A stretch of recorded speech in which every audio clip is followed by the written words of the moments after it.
Welcome to the C-Files, folks, your daily dose of crazy.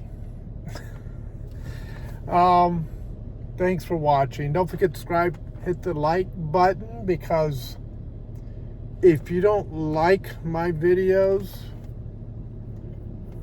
I will send 500 teddy bears to haunt you at night.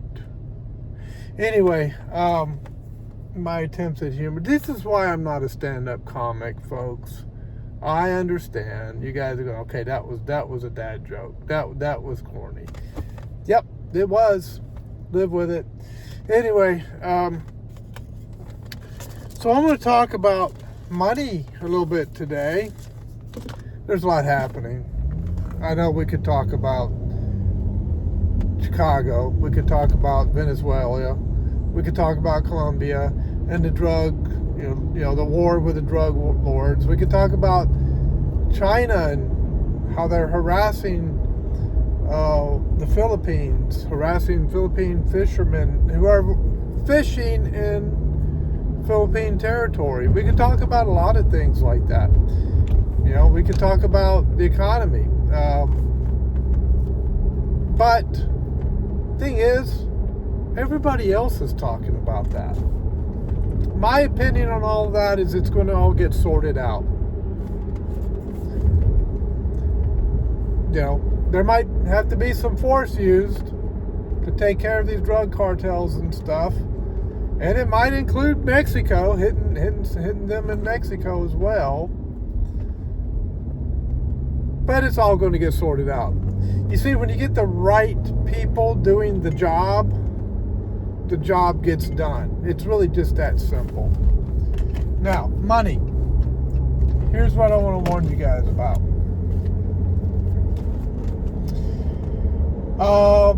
And I see this a lot.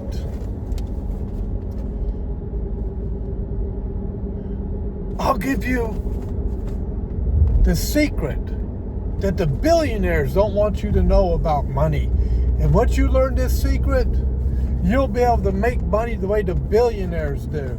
And you will be able to, you'll be ahead of everyone else, This is basically what these scammers say, and I call them scammers because anybody who tells you any kind of get-rich-quick scheme like that is a scammer in my book. There's no magic to crypto. There's no magic to gold. There's no magic to silver. I'm telling you right now, folks, you can do what you want. It's your money. It's your finances. It's your budget. You earn your money. You can do what you want with it. I mean, I'm not telling you what to do with your money. I'm just telling you that people are lying to you. That's all I'm telling you. These folks are lying. There is no secret to become a millionaire. There is no secret to becoming a billionaire, okay? There's no secret formula. But there's people all over the internet advertising, or they're having these people advertising on their channel telling you that they have the secret, right? Only the billionaires, only the top elite know about this. But I happen to know. So I'm going to give you this big long spiel about how I know this secret and I can make you rich. And then, so you get excited and you get interested in it. But it's never for free, is it? It's always for a fee. Let's see. How's that guy getting rich? He's getting rich by telling you, he can tell you how to get rich, and then you pay him for that information, and then he's laughing all the way to the bank because he's getting rich on you paying him for the information on how to get rich. Whew. That's exactly what happens. So that's why I don't fall into any of that stuff. Do you know why I'm not in crypto, folks? Because I don't understand crypto. I don't understand crypto, and I don't really care to learn about it. Anything I don't understand, I don't invest in. Now, I understand a brokerage account. I understand an IRA, an individual retirement account. I understand a 401k or a 403b. Those I understand. They're pretty simple and straightforward. It's a diversification of investments into the stock market. And over time, it builds, and then compound interest, the Rule 72 kicks in. But you have to invest over a period of time. I think it's it used to be every 7 years or so, it would double on the compound interest. I don't know if that's still true or not. I don't know if it's still 7 years, but you do gain significant gains in a long-term investment in an IRA, a 401k, a 403b, or a brokerage account. You do. And you can set your brokerage account where you want it. You can be very aggressive and say, I really want to gain it faster, but there's the risk of losing it faster too. Or you can take the middle ground, where you say, okay, I want to be a little bit aggressive, but I don't want to be reckless with my money where I lose it all. So, I'll gain more, but I could also lose more. But over time, I believe it gains more. You gain back what you lose, which happened recently. In my account, it gained back what it lost. It lost a significant amount when the tariffs first hit, and within a few months, all of that money was right back into my account because it gained it all back. So that's why you have to be patient when you're dealing with that type of an account. Or you could be very conservative and very, play it safe. You won't gain as much money, but you also don't lose the money really fast either. And when the market's dropping down, going up, dropping down, going up. So, the track record, my entire lifetime, and I've been alive 65 years, has been a steady upward trend with the market. Even with the crashes, it ends up with a steady upward trend. So there you go. Now, I just wanted to come on and let you guys know there's no secret. There's no secret formula. There's no insider information on a get rich quick scheme. If you want to fall into that, that's up to you. But I'm just telling you, I never will, because I will never go for that. And I don't invest in things I don't understand. Now, I understand gold, but I won't invest in it. You say, but it's a tangible value. It's a tangible. It's gold is always here. Guess what? So is currency. It's been here since the Roman Empire. It's been funding nations, running economies, and putting food on the table for families for 2,000 years. The dollar bill, national currency, has been doing that. And so, but the folks that want to sell you the fool's gold want to try to tell you that currency is going to fail. Well, I'll tell you that there is a currency that might fail, but there's another currency that will just replace it, and life goes on. The currency that might fail is the Federal Reserve dollar. The currency that would replace it would be the U.S. currency dollar.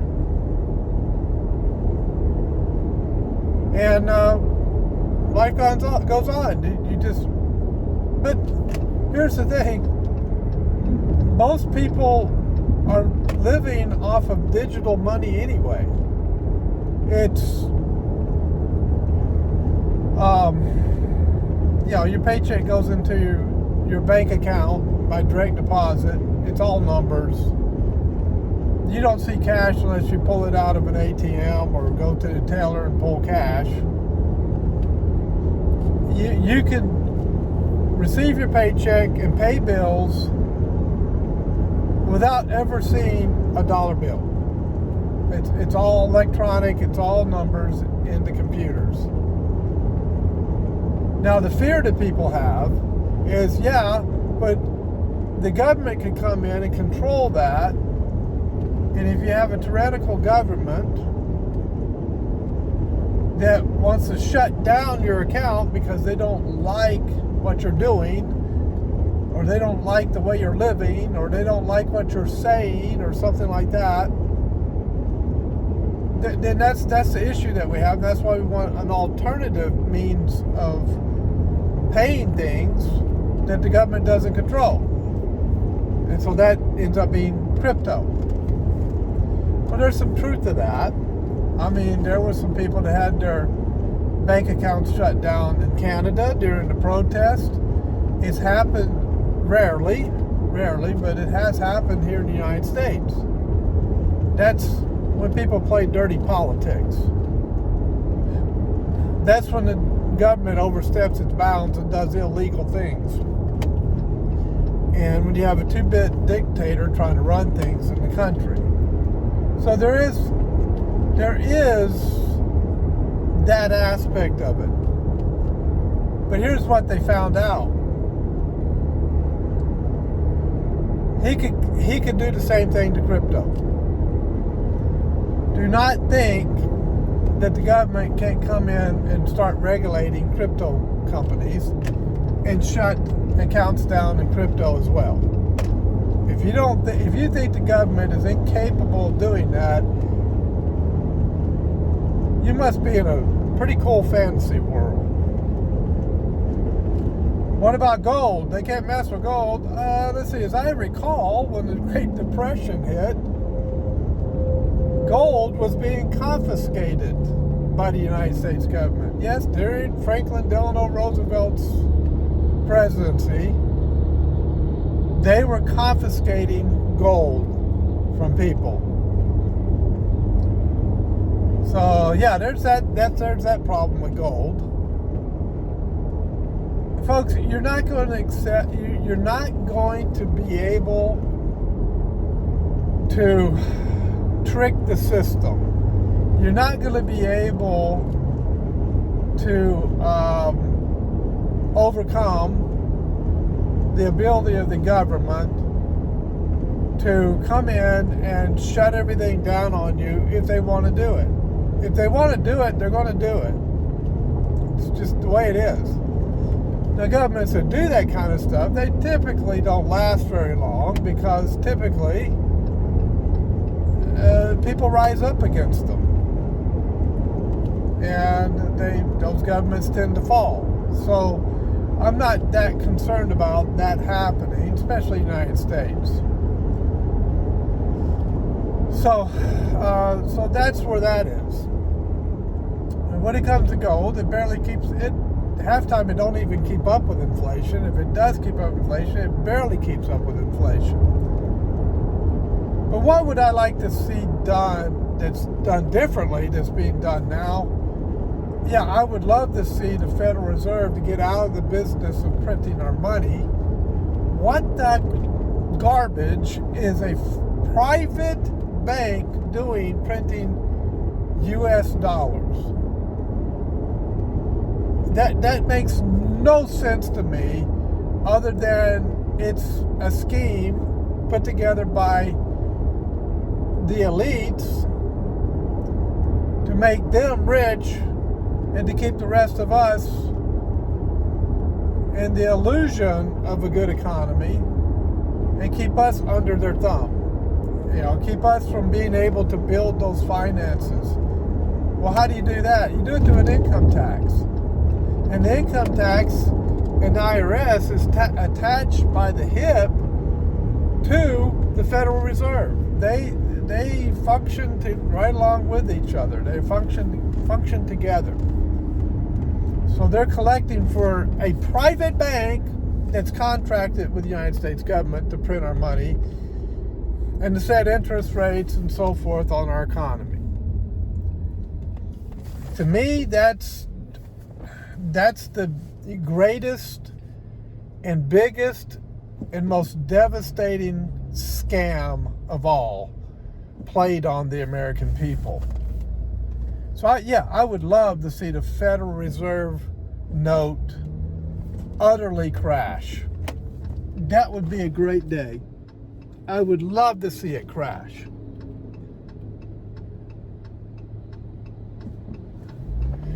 And then immediately be replaced by the U.S. currency that's backed by the gross domestic product of the United States. You don't have to back it with gold, just back it with industry. Back it with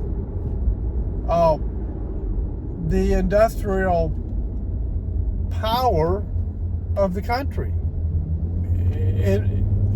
You're backing, if you do that, you're backing it with oil, you're backing it with natural gas, you're backing it with coal, you're backing it with the ability to produce goods and sell them, backing it with services. It's a great foundation, a great backing for the U.S. dollar. And the Mint, the U.S. Mint is printing it, not a private bank, which is a scam. I think that's where the current administration is trying to head. I think ultimately that's what the Trump administration wants to do. I think they want to, I think they want to crash the Federal Reserve, crash the Federal Reserve note, which is a debt note, by the way, and replace it with a non-debt note, a note that's not strapped in debt, but a note that's free and clear, called the U.S. currency, U.S. currency dollar. Okay, has nothing to do with Federal Reserve. The United States government prints it. That would be a wonderful day, because, and then the IRS, well, they're almost jobless because they don't have to collect for the debt note, for the debt that the American people owe to the Federal Reserve, because the Federal Reserve, a private bank, lends money to U.S. Congress every year. U.S. Congress overspends every year and ends up in a deficit and a debt. Deficit is when you overspend. A debt is the result of overspending. And then who has to pay that money back? The taxpayer has to pay it back. What Trump is doing, he's saying, no, the taxpayer's not paying anything back. We're going to end that system. That's putting a very heavy burden on the back of the taxpayers that should not be there. And that's why taxpayers can't get ahead. Because every time you start to get ahead, every time you start to make some more money and so forth, they tax you more. They make sure that the taxes are equal to your increase in capital gains and income, so that any gain that you normally would have made is now negated, because all of that gain is going to taxation. And that's how they keep people down, and it makes it really hard for people to rise up.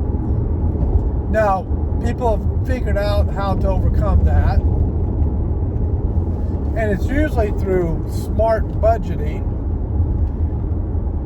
And they don't, they might have that debt to the Federal Reserve, But they've learned not to have debt to the car companies and not to have debt to the credit card companies and to pay mortgages off as fast as possible.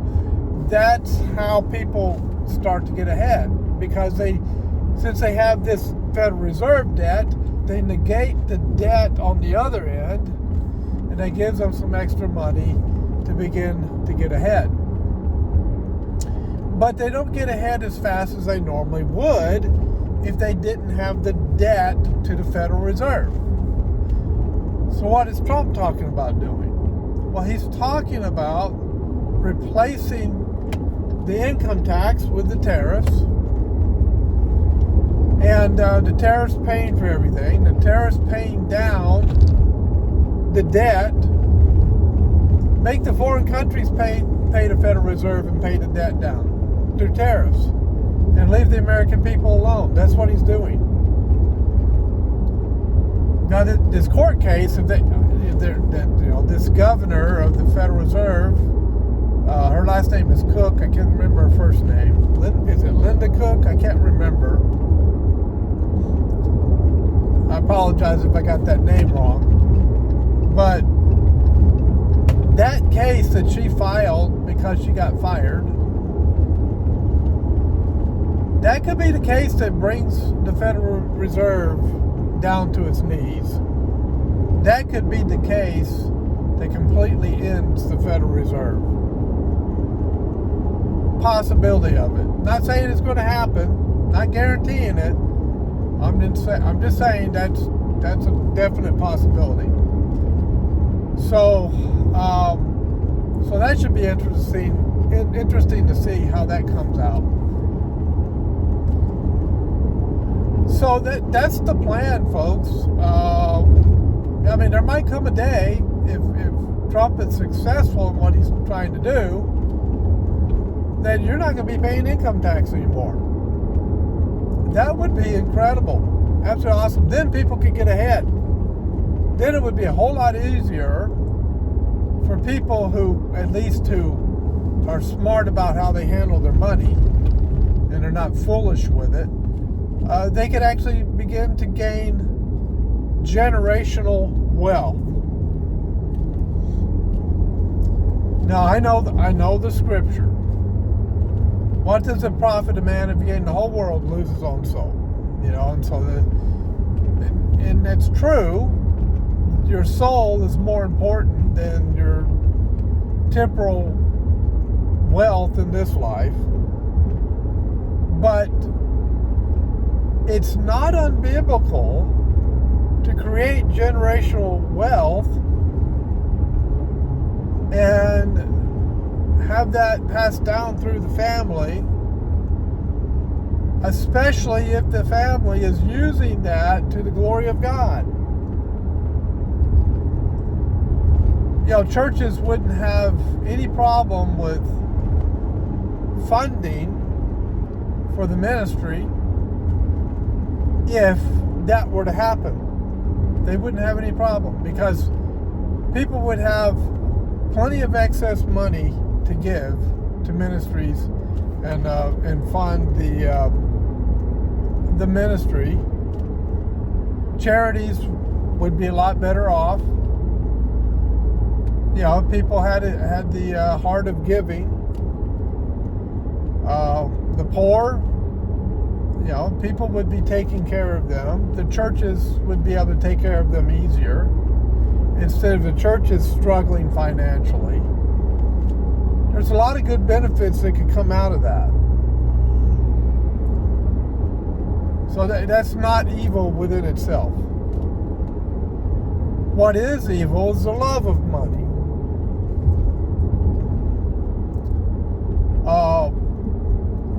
Turning money into an idol, a form of idol worship, that's evil. The money I make is not mine, it belongs to the Lord. This car I'm driving is not mine, it belongs to the Lord. The house I'm living in is not mine, it belongs to the Lord. The clothes I am wearing is not mine. The sunglasses I'm wearing is not mine, it belongs to the Lord. I'm just a steward of God's property. That's how, from a Christian perspective, biblically, that's how you have to think of it. That's how you have to view it. So, just some thoughts on money. And you know, worshiping money is where the quick schemes come from. People fall into that trap because of love of money. They fall into that trap because of covetousness. They fall into that trap because of fleshly desires and thinking that money is going to solve all their problems and so forth. And then they get caught in the trap and they're no better off, or maybe worse off than they were before. So just some things to think about. There's no magic formula. The way you gain money is through hard work, being wise with how you budget your money, investing over a long term in legitimate investments that have a proven track record. That's how you do it. It takes time. It's not going to happen overnight. Now for me, and I'll end on this, I don't have to be rich. I just have to be comfortable. I mean, I don't have to be rich. I just want my family provided for. I don't want them to be living on the streets begging so they could have food every day. No, that's not wise. But the love of money and the worship and idolatry of money, that's not wise either. Money is not a god. Money's not going to save you. Money's not going to solve all your problems. Money is a tool. And when God gives it to you, you are a steward of it. Handle it wisely. So that's my my thoughts on money. God bless. I'll see you next time on the C Files.